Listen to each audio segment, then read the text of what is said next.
So I want to talk about the story in my book, Running from the Truth, about how ended up in California and homeless at 15 years old.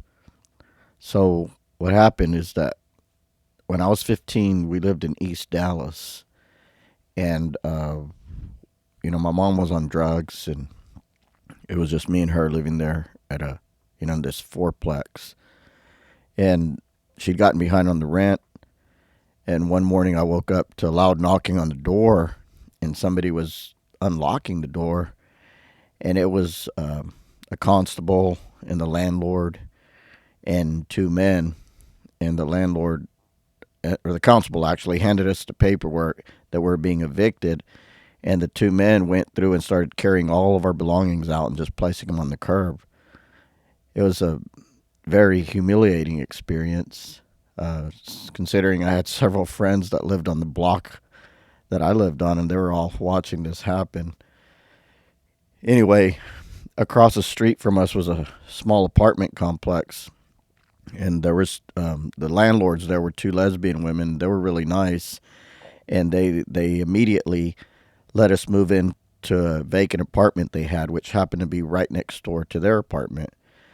So we moved in, and they partied a lot. We partied a lot. We drank and smoked pot. We weren't doing heavy drugs. We were just drinking, smoking some pot. And I played the guitar. I had an acoustic guitar that somebody gave me, an acoustic guitar, one of my mom's friends. And they were having a party one night. And so there's people going back and forth from our apartment to the landlord's apartments, and we're all having a good time. Everybody was dressed. I wasn't dressed up, but there's a lot of people dressed up there because it was a Halloween party. And there was a man dressed like a Catholic priest, and we didn't know any better. We thought he was a Catholic priest. And he was over there hanging out with us, listening to me play the guitar. And he told me that I played really good and that I should move to California and make it big. So I called my mom over there to talk to him.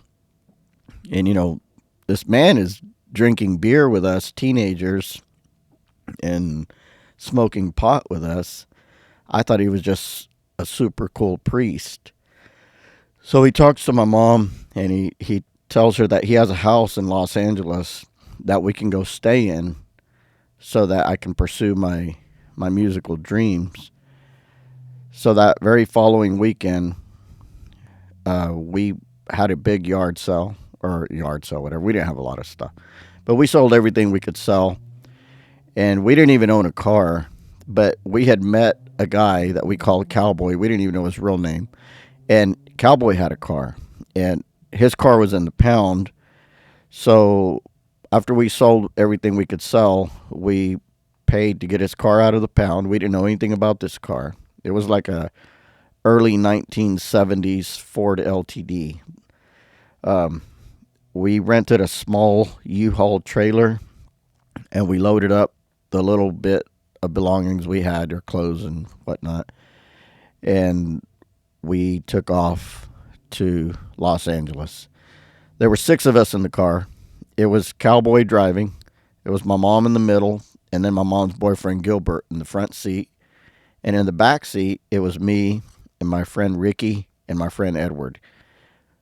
They all believed in me. We're all going to go out there, and they were going to be my crew or whatever. Well, this car ended up breaking down before we ever even got out of Texas. And we had to spend like all our money to get the car fixed. We got it fixed. We get to New Mexico, and the car breaks down again. And now we're sitting on the side of the road, and there was a church nearby, and my mom went over there and talked to them, and they ended up helping us get the car fixed, giving us a little bit of money for gas and food and to get us on our way. So we get on our way. We get into Arizona. The car breaks down again, and now it's at a gas station, and it's freezing outside. I don't know what the temperature was. I just know there was ice, snow. It was freezing. There's 6 of us in this car, no heat.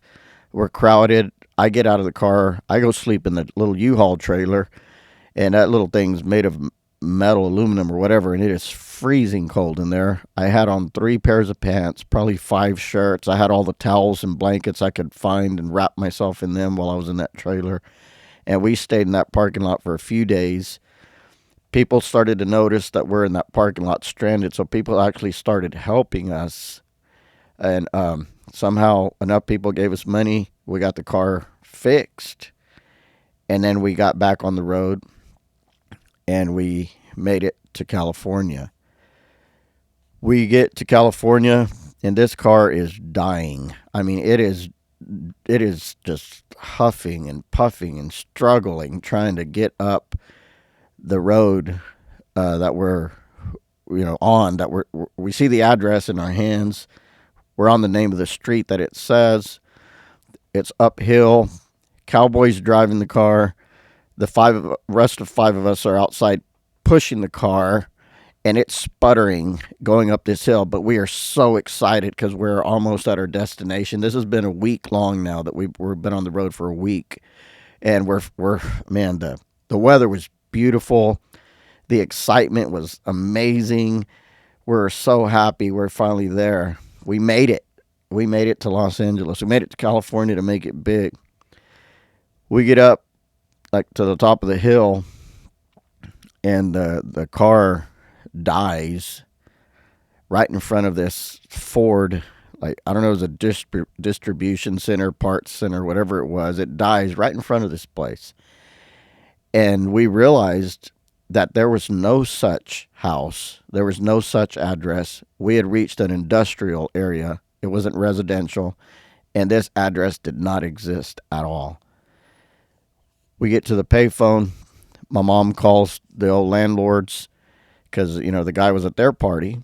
And the landlords told my mom that they didn't know who that man was. He just showed up to the costume party, the Halloween party. And when my mom got off the phone and she told us, all of our hearts just sank, because now it's like, now what? We're in a state, we don't know anybody here. We don't know north from south, from east from west. We have no money. We have nothing except whatever we have in the U-Haul, was really just our clothing. So night comes. Of course, we can't all sleep in this car. There's not enough room. So me and Ricky, we go to stay at the front door, the front porch of the Ford place, because the concrete was nice and cool. It was comfortable there, sitting up against the wall. I had my guitar in my hand, so I had to go to sleep with one eye open to make sure nobody came by and stole my guitar. So we didn't get much sleep. In the morning, the employees start coming into work, so we have to get up real quick. And we're hungry. We're thirsty. So me and Ricky, we take off walking. And Ricky was a natural thief. He got kicked out of his house when he was 12, and he was 6. We're both 15 now, and we're the same age.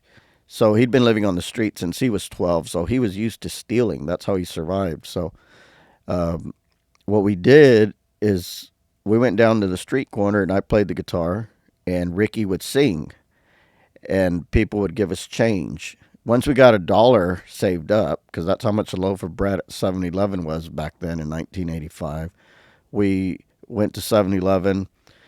I would go up and buy the bread while Ricky stole the ham. So as I'm paying for the bread, Ricky was walking out of the store with the ham.